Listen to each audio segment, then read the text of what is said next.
Praise be Jesus Christ, now and forever. I joked many times in my last parish that by the time I left, everyone would know the definition of a prophet because I'd told them so many times. I actually don't think that's a bad thing because so often we use words in the wrong situation or imagining they mean something that they do not.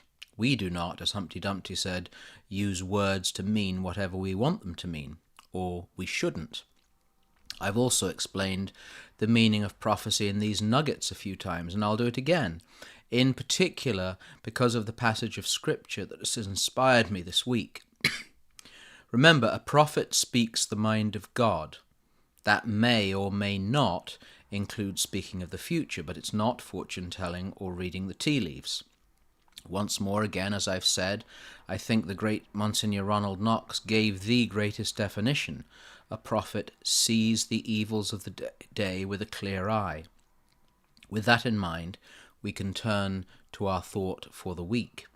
There's a passage in that difficult book, the book of Revelation or the Apocalypse, where the angel, speaking to St. John, says something very profound, along with St. John's response, which is worthy of much meditation.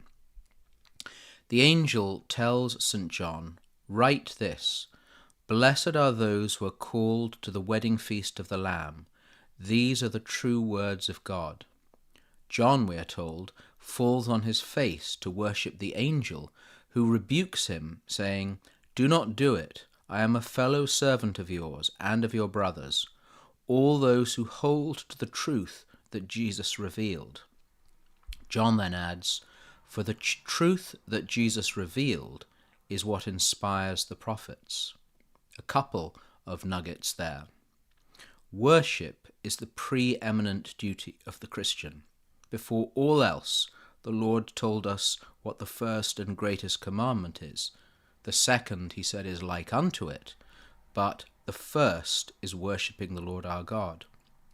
John mistakenly worships God's messenger and is sternly rebuked.